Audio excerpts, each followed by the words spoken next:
आइए शुरू करते हैं न्यूज पथ पर सफर और सबसे पहले आपको दिखाते हैं ऐसी तस्वीरें जिनका जिक्र सरे रहा है। ये तस्वीरें सुर्खियों में भी है और सोशल मीडिया पर भी है। इनसे आपका बाखबर होना बेहद जरूरी है क्योंकि चौराहे पर इन्हीं की चर्चा है और चर्चा विरोधी नेताओं की गुट तस्वीर की भी है।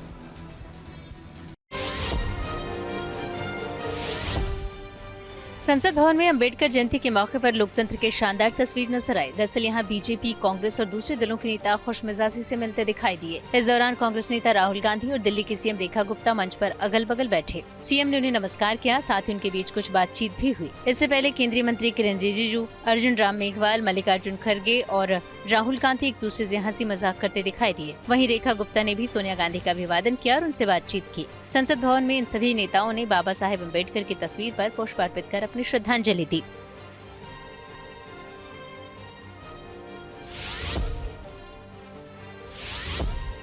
आंध्र प्रदेश के डिप्टी सीएम पवन कल्याण की पत्नी एना कोनिदेला ने अपने बाल कटवा लिए। दरअसल पिछले दिनों सिंगापुर में पवन कल्याण के बेटे मार्क शंकर के समर कैंप में आग लग गई थी। इसी दौरान मार्क शंकर को भी हल्की चोटें आई थी। अब बेटे के सही सलामत स्वदेश लौटने के बाद कोनिदेला ने तिरुमला मंदिर में भगवान वेंकटेश्वर को अपने बाल अर्पित किए। रूस मूल की एना ने भारतीय परंपराओं का पालन करते हुए मुंडन संस्कार करवाया और मंदिर में पूजा अर्चना की। आरोप है कि राजस्थान में एक आईएएस अधिकारी ने गलत वजह बताकर छुट्टी ली और जम्मू कश्मीर घूमने चले गए। इसको लेकर मुख्य सचिव सुधांशु पंत ने भी कलेक्टर को फटकार लगाई। कहा जा रहा है कि गर्मियों में राज्य के कई हिस्सों में बिजली पानी का संकट खड़ा है। इसी को लेकर मुख्य सचिव ने कुछ जिला अधिकारियों की ऑनलाइन बैठक बुलाई थी। इस दौरान एक अधिकारी स्वेटर समेत दूसरे गर्म कपड़े पहने नजर आए तो मुख्य सचिव ने इसकी वजह पूछी। ऐसे में अधिकारी ने बताया कि वो जम्मू कश्मीर घूमने गए हैं। इस पर मुख्य सचिव ने सवाल उठाया कि आप तो जरूरी काम की वजह से अपने होम टाउन की छुट्टी लेकर गए थे। साथ ही उन्होंने कहा कि अगर आपने कश्मीर ट्रिप की जानकारी पहले दी होती तो छुट्टी रद्द की जा सकती थी। इसी दौरान मुख्य सचिव ने ये भी कहा कि जब आपके जिले की जनता बिजली और पानी से परेशान है तब आप ठंडी वादियों में छुट्टी पर चले गए। ये गैर जिम्मेदाराना रवैया है जो आपकी प्रशासनिक संवेदनशीलता पर सवाल खड़े करता है। इन सवालों को लेकर जिला कलेक्टर भी हक्के बक्के रह गए और वो मीटिंग में बगली झांकने लगे।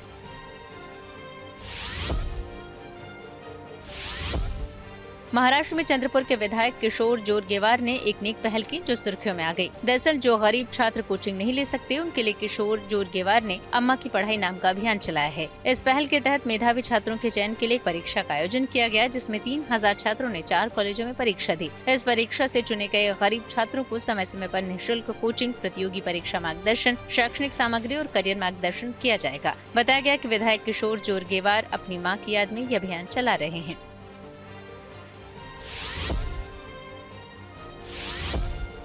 दिल्ली यूनिवर्सिटी के लक्ष्मीबाई कॉलेज के प्रिंसिपल प्रत्यूष वत्सला का एक वीडियो सोशल मीडिया पर वायरल हो गया जिसमें वो क्लासरूम की दीवारों पर गोबर लगाती नजर आए। ये वीडियो कॉलेज के ही एक टीचर्स ग्रुप में खुद प्रिंसिपल ने शेयर किया। साथ ही बताया कि ये एक रिसर्च प्रोजेक्ट का हिस्सा है। इस रिसर्च के बाद पूरा डेटा जारी किया जाएगा। जिंदगी का सफर सुहाना हो इसके लिए सावधान रहना जरूरी है। रोजमर्रा की आपाधापी में कुछ देर बैठकर सोचना समझना भी जरूरी है कि आपके आसपास क्या हो रहा है और जो कुछ हो रहा है उससे हमारी जिंदगी, हमारा परिवार कैसे प्रभावित हो सकता है। इसलिए हॉर्न बजाकर बाखबर करने वाली खबर जरूरी होती है। और आज की ये खबर जिंदगी की अंतिम सांस ले रहे लोगों का बीमा करके इंश्योरेंस कंपनियों को साल भर के भीतर 50 करोड़ रुपए से ज्यादा का चूना लगाने से जुड़ी हुई है। यूपी के संभल में पुलिस ने एक ऐसे गैंग का पर्दाफाश किया जो अंतिम सांस ले रहे लोगों का या फिर जो लोग इस दुनिया को अलविदा कह चुके हैं उनकी बीमा पॉलिसी करता था। इसके लिए बाकायदा आशा वर्कर्स रेकी करती थी और इसकी खबर जामताड़ा के इस नए गैंग तक पहुंचाती थी। यही नहीं, इस ठगी गैंग में टेलीकॉम कंपनियों के कर्मचारी से लेकर बैंक कर्मी तक शामिल थे। लेकिन जब पुलिस को इनके कारनामों का पता चला तो इसका भंडाफोड़ हो गया। ऐसे में जरूरी है कि बीमा के नाम पर लाखों करोड़ों का चूना लगाने वाले फ्रॉड गैंग से खुद भी सतर्क हो जाएं और दूसरों को भी सावधान करने के लिए हॉर्न बजाएं।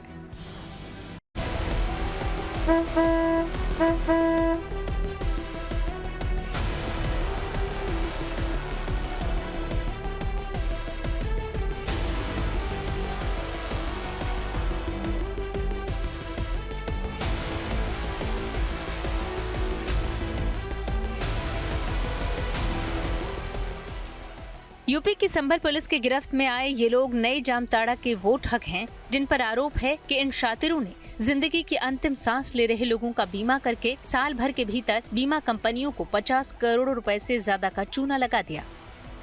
संभल के गुन्नौर इलाके में फल फूल रहे इस गैंग में हर सेक्टर से जुड़े हुए लोग शामिल थे, जिसकी वजह से इस गैंग ने बेहद कम समय में इतने बड़े फ्रॉड को अंजाम दे डाला।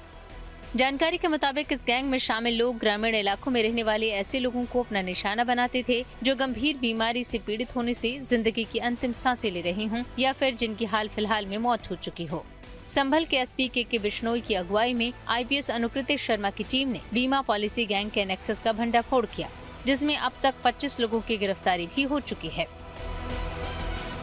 अभी तक हम लोगों ने इसमें कुल 25 लोगों को गिरफ्तार किया है।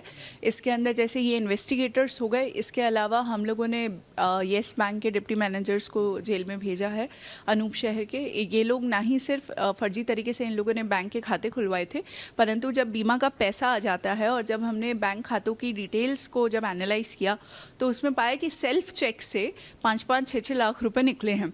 और जब हमने बैंक की सीसीटीवी फुटेजेस देखी तो ये पाया कि किसी अन्य व्यक्ति के नाम पे, मतलब खाता धारक को जाना चाहिए स्वयं अगर सेल्फ चेक से पैसा निकल रहा है तो, पर कोई थर्ड पर्सन जाके आराम से निकाल ले रहा है और बैंक फर्जी हस्ताक्षर भी एक्सेप्ट कर रहा है और फर्जी आदमी भी एक्सेप्ट कर रहा है। बैंक वालों को जेल भेजा।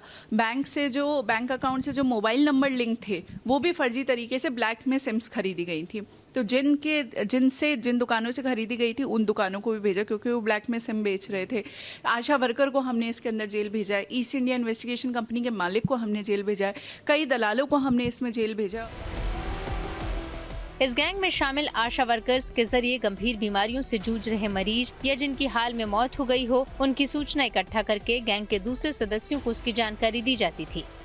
इसके बाद गैंग में शामिल दूसरे लोग अंतिम सांस ले रहे या फिर जिनकी मौत हो चुकी थी उनके घर पहुंचते थे और पीड़ित परिवार वालों को सरकारी सहायता दिलाने या फिर सरकार की योजनाओं का लाभ दिलाने का झांसा देकर आधार कार्ड जैसे जरूरी दस्तावेज हासिल करते थे और फिर ओटीपी के लिए अपने ही बैंक में शामिल टेलीकॉम कंपनी के लोगों से फर्जी सिम कार्ड लेकर आधार कार्ड में नंबर भी चेंज कराया जाता था। इसके बाद उसी आधार कार्ड और फर्जी सिम कार्ड के जरिए बैंक के कर्मचारियों की मिलीभगत से अकाउंट खोला जाता था। इसके बाद ग्राम पंचायत सचिव से साठगांठ करके अंतिम सांस ले रहे लोगों का या फिर मर चुके लोगों का डेथ सर्टिफिकेट तैयार कराया जाता था और फिर बीमा पॉलिसी के आधार पर क्लेम के लिए अप्लाई किया जाता था। क्लेम अप्लाई होने के बाद जब इंश्योरेंस कंपनी जांच के लिए फील्ड में इन्वेस्टिगेटर को केस ट्रांसफर करती थी और इसी गैंग में शामिल इंश्योरेंस कंपनी के इन्वेस्टिगेटर बीमा राशि हड़पने के लिए हार्ट अटैक से मौत की रिपोर्ट लगाकर इंश्योरेंस कंपनी को ओके रिपोर्ट भेज देते थे, जिसके आधार पर इंश्योरेंस कंपनी बीमा पॉलिसी वाले धारक के अकाउंट में 5 लाख रुपए से 30 लाख रुपए तक की धनराशि को ट्रांसफर कर देती थी।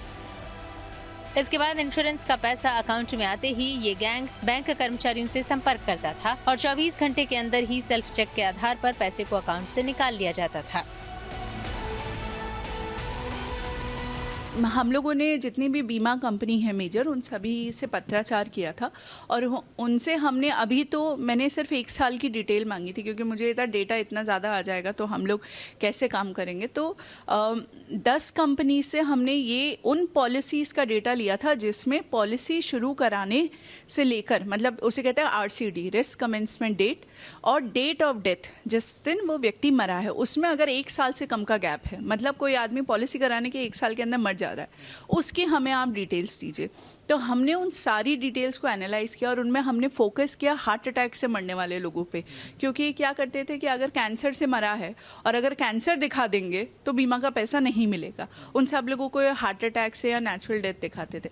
उन सारे केसेस को एनालाइज किया तो हमारे पास सस्पिशियस जो है पॉलिसीज का डेटा आ गया है जिसका आंकड़ा काफ़ी ज़्यादा है। दरअसल इस गैंग में शामिल सबसे पहली गिरफ्तारी 18 जनवरी 2025 को हुई। वाराणसी के रहने वाले ओंकारेश्वर मिश्रा और अमरोहा जिले के गजरौला के रहने वाले अमित कुमार को गिरफ्तार किया गया और उनके पास से 11,45,000 रुपए की नकदी सहित 19 डेबिट और क्रेडिट कार्ड बरामद किए गए। ये 18 जनवरी 2025 की बात है जब हम लोगों ने पहली प्रेस वार्ता इस मामले में करी थी। हमारी गिरफ्त में 2 व्यक्ति आए थे, एक का नाम ओंकारेश्वर मिश्रा है, एक का नाम अमित है, और इन दोनों ही व्यक्तियों के पास से हमें पुलिस चेकिंग के दौरान 11.5 लाख नगद मिले थे और इनके पास 19 डेबिट कार्ड थे जो कि अलग अलग लोगों के नाम पे थे। जब हम लोगों ने इनसे उनके बारे में पूछा तब ये कुछ भी बताने में असक्षम थे और जब वो जो डेबिट कार्ड बरामद हुए थे उनके भी ट्रांजैक्शन हिस्ट्री और सब देखी गई तो उसमें लाखों रुपये थे, एक एक अकाउंट में 20 लाख 15 लाख। हम लोगों ने जब इनके मोबाइल का भी अवलोकन किया तो हम लोगों को ये लगा कि अधिकतर लोगों की जिसके अंदर मतलब उसमें कई 1 लाख से ऊपर फोटोज थी, 30,000 से ऊपर डॉक्यूमेंट्स थे और उसके अंदर बहुत सारे लोग कैंसर से पीड़ित दिख रहे थे, कैंसर के इलाज के बहुत सारे पेपर्स थे।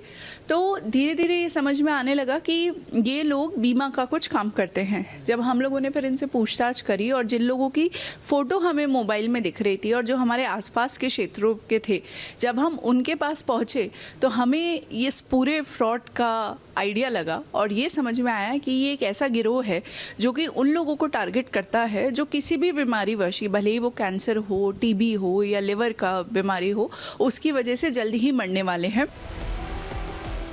इसके बाद दूसरी गिरफ्तारी 15 फरवरी 2025 को हुई, जिसमें पुलिस ने बुलंदशहर की आशा वर्कर नीलम को गिरफ्तार किया। साथ ही संभल जिले के शाहरुख खान, हीरेंद्र, संजू उर्फ रूप, किशोर, प्रेमपाल और प्रेम सिंह की भी गिरफ्तारी की गई। इन लोगों का चिन्हीकरण करने में आशा वर्कर इनकी सहायता करती थी क्योंकि वो पहली व्यक्ति है गांव में जैसे ये पता चलता था कि कोई व्यक्ति मरने वाला है। ये नेक्सस के लोगों को बताएगी, वो लोग आएंगे और वो कहेंगे कि सरकारी स्कीम की हम मदद दिला देंगे। तो लोग पूछते थे क्या लगेगा, तो आधार लगेगा, पैन लगेगा और वो सारी चीज़ें देते थे और जहाँ ये लोग बोलते थे वहाँ वो लोग अंगूठा वगैरह भी लगा देते थे और उनको पता भी नहीं चलता था कि उन लोगों की बड़ी बड़ी वैल्यू की बीमा पॉलिसी हो जाती थी और उनके खाते भी खुल जाते थे। इसमें हमने बैंक कर्मियों की भी संलिप्तता पाई है। उस व्यक्ति के मरने के बाद ये लोग उसका जो है मृत्यु प्रमाण पत्र, बाकी कागज जमा करके, डेथ क्लेम सबमिट करके जो भी बीमा का पैसा आता था वो उन खातों से निकाल लेते थे। वहीं पुलिस ने इस गैंग में शामिल लोगों की तीसरी गिरफ्तारी 20 फरवरी 2025 को की, जिसमें बुलंदशहर जिले के यस बैंक के 2 डिप्टी मैनेजर अभिनेश राघव और नितिन चौधरी को गिरफ्तार किया गया। इसके अलावा ईस्ट इंडिया कंपनी के मालिक शैलेंद्र कुमार सहित 6 आरोपी कृष्ण अवतार शर्मा, रवि शर्मा और आकाश यादव को गिरफ्तार किया गया। हमें जो रिकवरीज हुई हैं, मतलब हमें एक के घर से तो 81 पासबुक्स, 40 से ऊपर डेबिट कार्ड, 28 से ऊपर बैंकों की मुहर, ये सब हुई। तो जब उन पासबुक्स वगैरह को हमने देखा तो वो पासबुक्स गुजरात से लेके असम तक के लोगों की है। मतलब आप उसमें जम्मू कश्मीर और हिमाचल को छोड़ दें तो जितने नॉर्थ इंडियन स्टेट्स हैं वो सारे मतलब उसमें हर जगह के पीड़ित हैं। तो जांच का स्कोप भी बहुत लंबा है। इनके लोग जो हैं अलग अलग राज्यों में भी है। हमारी लगातार कोशिश है कि एटलीस्ट प्रत्येक राज्य के अंदर जो इनके मेन लोग हैं, जो गिरोह के मेन लोग हैं, हम उनको आइडेंटिफाई करें, आइडेंटिफाइड हैं, बस उन लोगों को पकड़ें और जेल भेजें।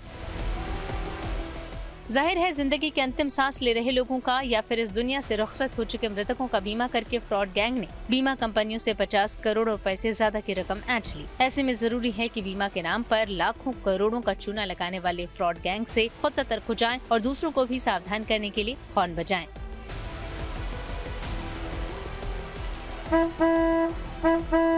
संभल से अभिनव माथुर के साथ bureau report, good news today.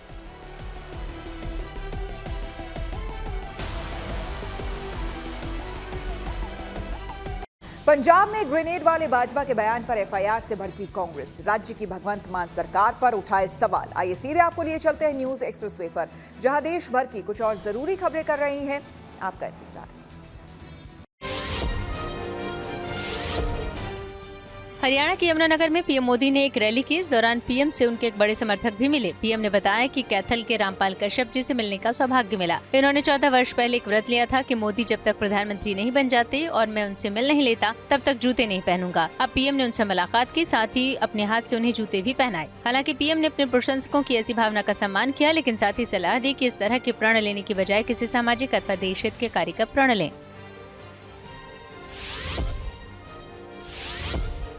भारतीय सेना में 1 लाख से ज्यादा सैनिकों की कमी है। इस बात की जानकारी पिछले दिनों रक्षा मंत्रालय ने संसद को दी। कहा जा रहा है कि 17% अधिकारी तो 8% जवानों की कमी है। साथ ही रक्षा मंत्रालय ने ये भी दावा किया कि जैसे जैसे अग्निपथ स्कीम आगे बढ़ेगी वैसे वैसे जवानों की कमी पूरी होती जाएगी। इसी तरह अधिकारियों की कमी को लेकर बताया गया कि अधिकारियों की वैकेंसी को भरने के लिए कई कदम उठाए गए हैं। कहा जा रहा है कि कोरोना काल के दौरान भर्ती नहीं हो पाई थी और तब जवान रिटायर भी हुए। इस वजह से भी सैनिकों की अब कमी हो रही है। पीएनबी बैंक घोटाले के आरोपी भगोड़े मेहुल चौकसी को भारत लाने की कोशिशें तेज हो गई। कहा जा रहा है कि भारतीय अधिकारियों की एक टीम उसके प्रत्यर्पण के लिए जल्द बेल्जियम जाएगी। हालांकि मेहुल चौकसी अभी बेल्जियम की अदालत में कानूनी दांवपेच का इस्तेमाल कर सकता है, इसलिए कानूनी लड़ाई में कुछ समय लगेगा। पटना के जेपी पुल को लेकर सरकार और प्रशासन ने सफाई दी। दावा है कि पुल में दरार नहीं आई है। साथ ही कहा गया कि जो दरार दिखाई दे रही थी वो 2 पिलर के जॉइंट की वजह से है। बताया गया कि ट्रैफिक शुरू होते ही वाइब्रेशन के कारण ये जॉइंट वहां सतह पर उभर आया था, जिसे दोबारा मटेरियल से भर दिया गया है। 3,831 करोड़ रुपए की लागत से बने इस पुल का 3 दिन पहले ही उद्घाटन किया गया था। यूपी के नोएडा एलिवेटेड रोड पर एक शख्स को गाड़ी की छत पर डांस करना महंगा पड़ गया। पुलिस ने इस गाड़ी का 38,500 रुपए का चालान काट दिया। इससे जुड़ा वीडियो सोशल मीडिया पर वायरल हुआ था। इसके बाद ट्रैफिक पुलिस ने यह कार्रवाई की। महाराष्ट्र के अकोला में बाबा साहेब अम्बेडकर की भव्य रंगोली बनाई गई। ये दिखने में काफी शानदार नजर आ रही है। अम्बेडकर जयंती के मौके पर कला प्रेमियों ने ये 18,000 स्क्वायर फीट की रंगोली बनाई। हरियाणा के अंबाला में एक जोड़ी की शादी सुर्खियों में आ गई। दरअसल यहाँ 3 फीट 8 इंच के दूल्हे और 3 फीट 6 इंच की दुल्हन की शादी हुई। दूल्हा अंबाला का तो दुल्हन पंजाब के रोपड़ की रहने वाली है। बताया गया कि शादी बिना दहेज की हुई। खबरों के एक्सप्रेसवे से आगे रुक करते हैं सियासी ढाबे का, जहां आज की सबसे दिलचस्प खबर मौजूद है। पश्चिम बंगाल में विधानसभा चुनाव होने में अभी 1 साल से ज्यादा का वक्त बाकी है, लेकिन वक्फ कानून के विरोध में जिस तरह से मुर्शिदाबाद में हिंसा भड़की, उसके बाद से बीजेपी और ममता बनर्जी की पार्टी तृणमूल के बीच जुबानी जंग जारी है। बीजेपी आरोप लगा रही है कि ममता राज में कानून व्यवस्था नाकाम हो चुकी है, लिहाजा राष्ट्रपति शासन लगाया जाना चाहिए। दरअसल जिस तरह 11 अप्रैल को मुर्शिदाबाद में हुई हिंसा में 3 लोगों की जान चली गई, उसके बाद से हिंदू बड़ी संख्या में मुर्शिदाबाद से पलायन कर रहे हैं। लेकिन अब धीरे धीरे हालात सामान्य हो रहे हैं और लोग अपने घर वापस लौट रहे हैं। इस बीच बीजेपी ने हिंसा की एनआईए से जांच कराने की मांग की है।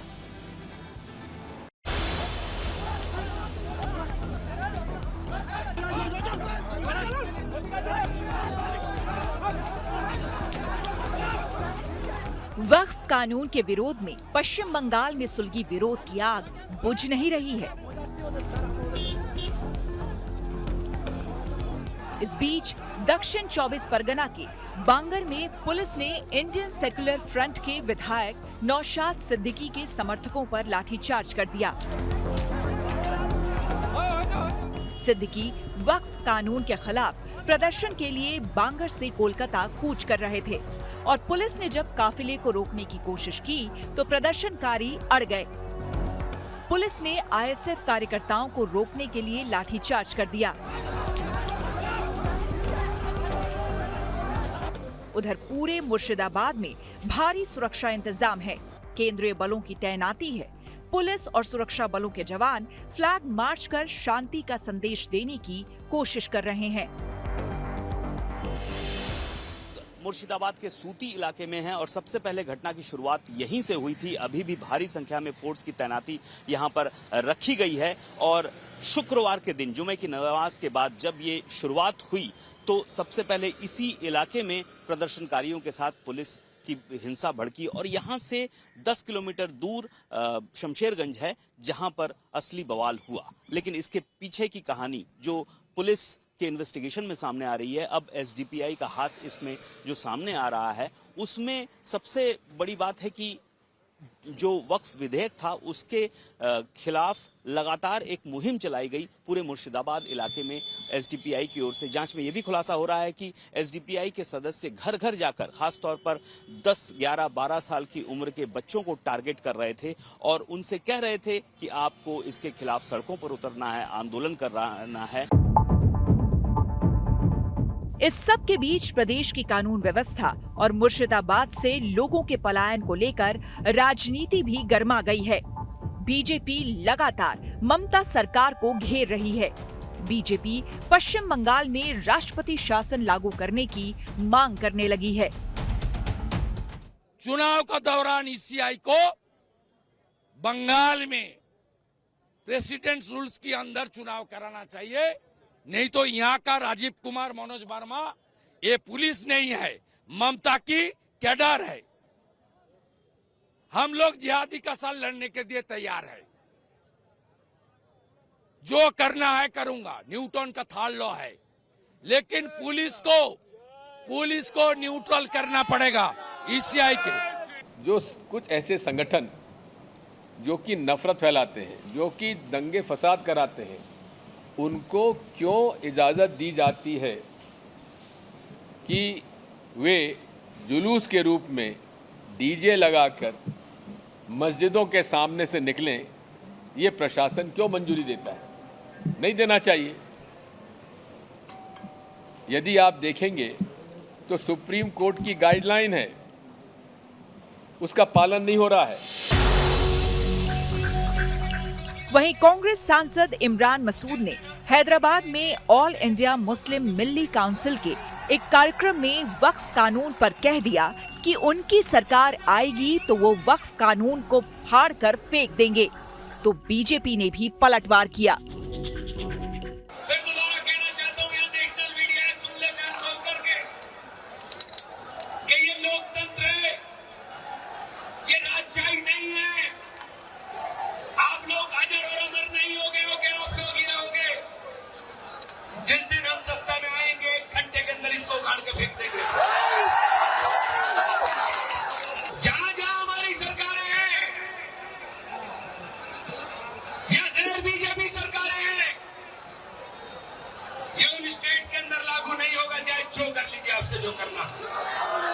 अभी 2047 तक तो भारतीय जनता पार्टी को उत्तर प्रदेश सहित देश की जनता ने चलाने की जिम्मेदारी दी है। जब तक विकसित भारत नहीं बन जाएगा, जब तक तुष्टीकरण और भ्रष्टाचार और जातिवाद और परिवारवाद की राजनीति का अंत नहीं हो जाएगा, जब तक वक्फ संशोधन बिल जैसे पास हुआ है, ऐसे जितने भी बीमारियां हैं उनको दूर नहीं कर लिया जाएगा, तब तक कमल का फूल खिला रहेगा।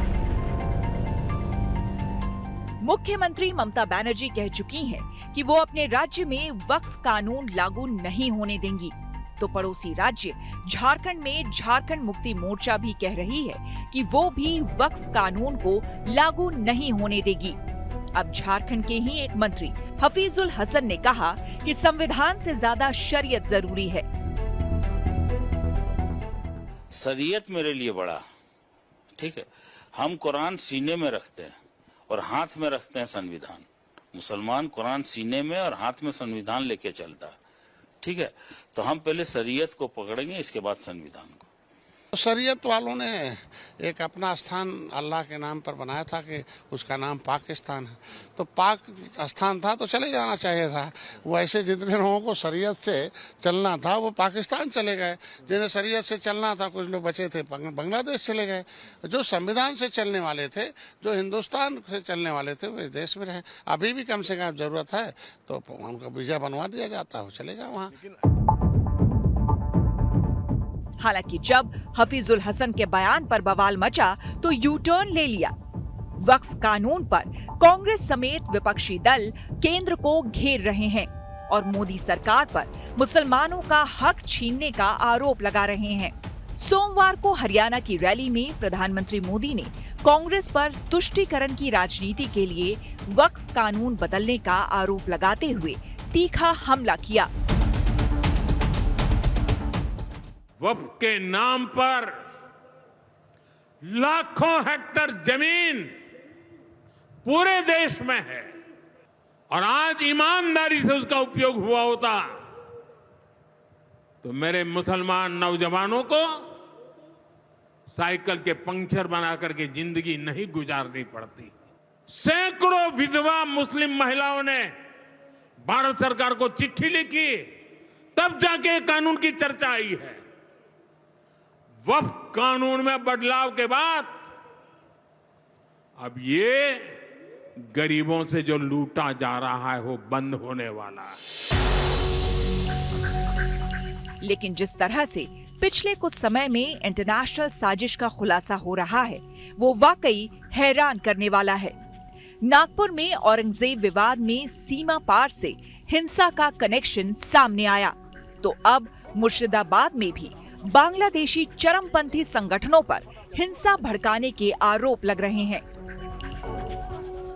मुर्शिदाबाद से अनुपम मिश्र के साथ bureau report, good news today. News पथ पर आगे है धन बाजार, जहां शेयर बाजार से लेकर कारोबार तक की सभी अहम खबरें होती हैं, जिसका सीधा रिश्ता आपकी आमदनी आपकी जेब से होता है। तो तेज रफ्तार खबरों के बीच ये जरूरी खबरें छूट ना जाए, इसलिए सीधे आपको लिए चलते हैं धन बाजार।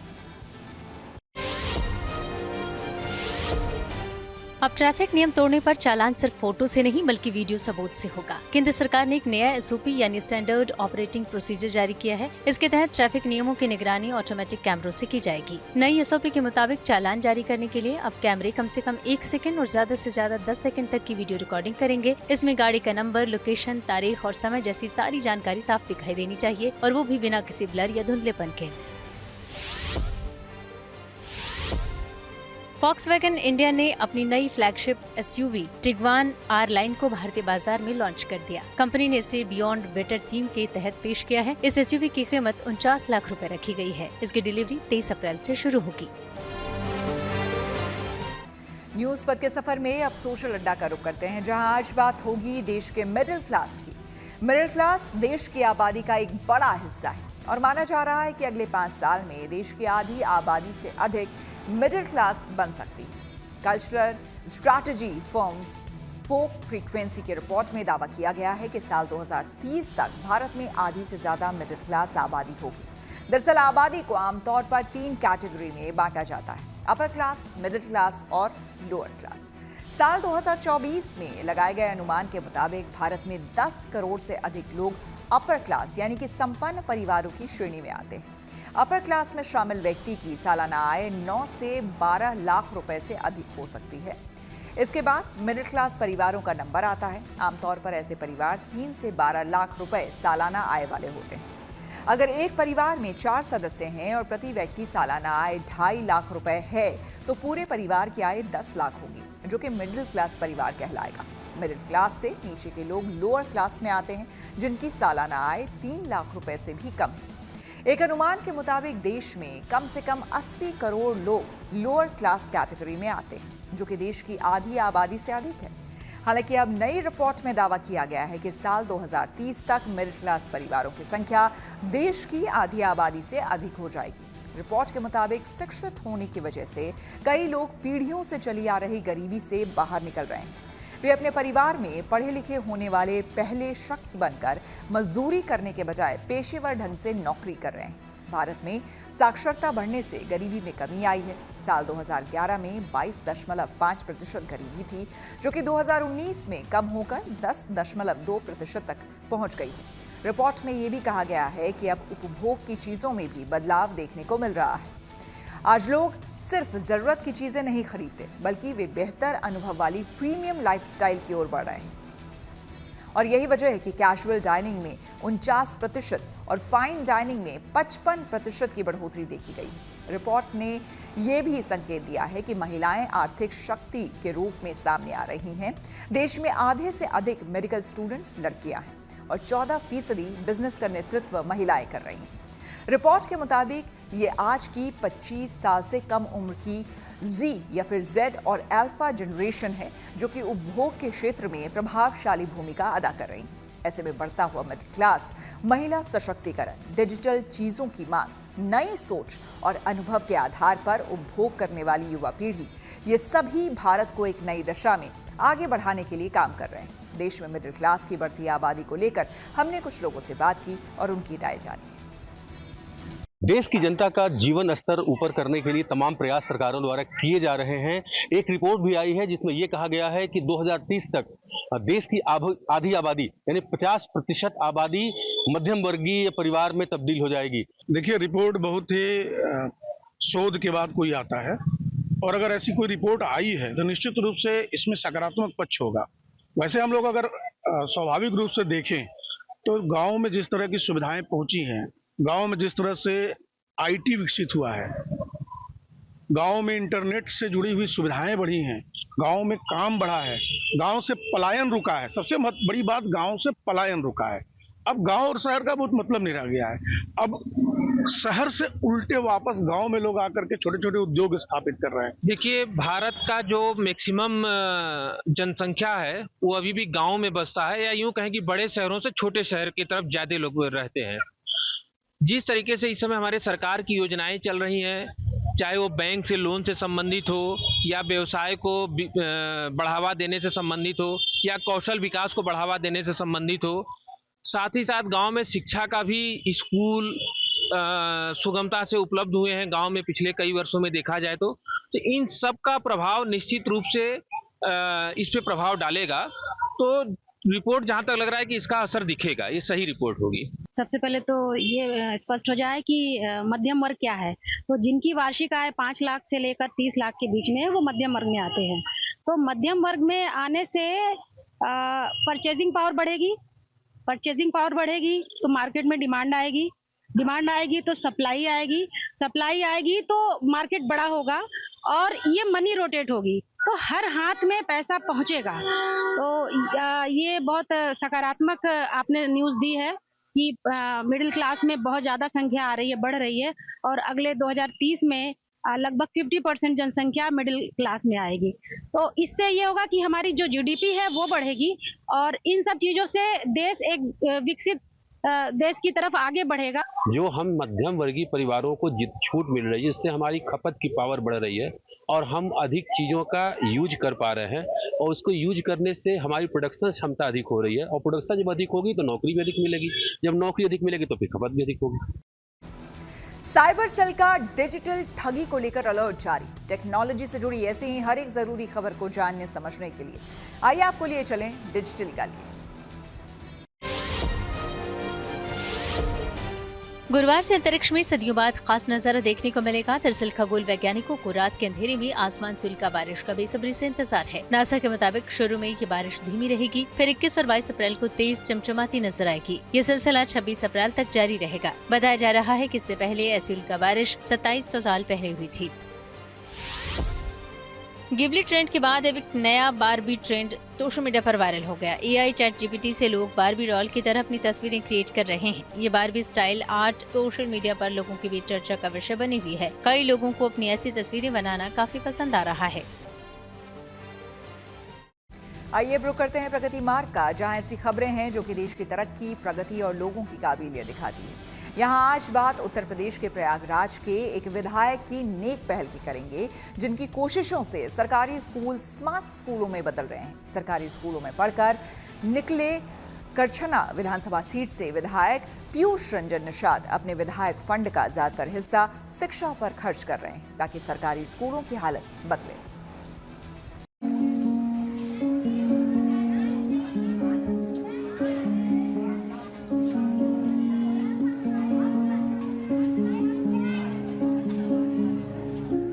स्कूल, जहाँ संवरता है बचपन, जहाँ रखी जाती है हमारे उज्जवल भविष्य की नींव।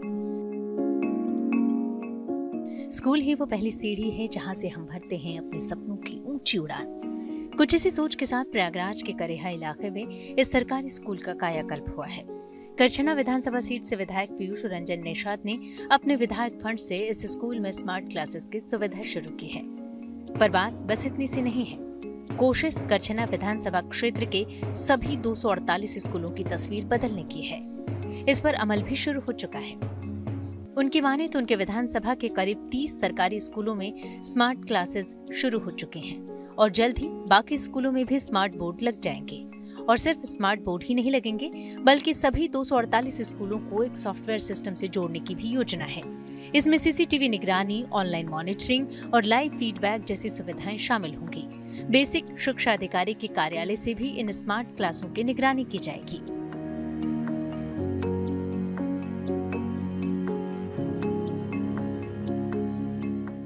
देखिए, 248 विद्यालय हैं हमारी पूरी विधानसभा में। वो 248 विद्यालय को, पूरे विद्यालय को मैं स्मार्ट क्लासेस में तब्दील कर रहा हूँ। अभी हमारे 60 विद्यालय इसी महीने तैयार हो जा रहे हैं और जिसकी शुरुआत मैंने अपने मुख्यालय के बगल एक करेहा विद्यालय से इसकी शुरुआत किया है। और आने वाले 6 महीने में 248 विद्यालय, मेरे 11.5 करोड़ रुपए की निधि जो अब तक मुझे मिली, वो मैंने पूरा अपनी निधि को शिक्षा के लिए समर्पित किया। स्कूल चलो अभियान की जो शुभारंभ हुआ, उस सत्र से मैंने भी अपने को जोड़ा और जोड़ के उसकी शुभारंभ करेहा से किया है। तो निश्चित रूप से उन बच्चों को आज उनके अंदर उत्साह जो मैंने देखा है, निश्चित ये मेरे राष्ट्र के लिए और विशेष रूप से हमारी करछना के लिए एक नया मापदंड बन रहा है। सरकारी स्कूलों में पढ़कर निकले पीयूष रंजन निषाद समझते हैं शिक्षा की अहमियत और उसकी बुनियादी जरूरतें भी। लिहाजा उन्होंने अपने विधायक फंड का ज्यादातर हिस्सा शिक्षा पर खर्च करने का संकल्प लिया है।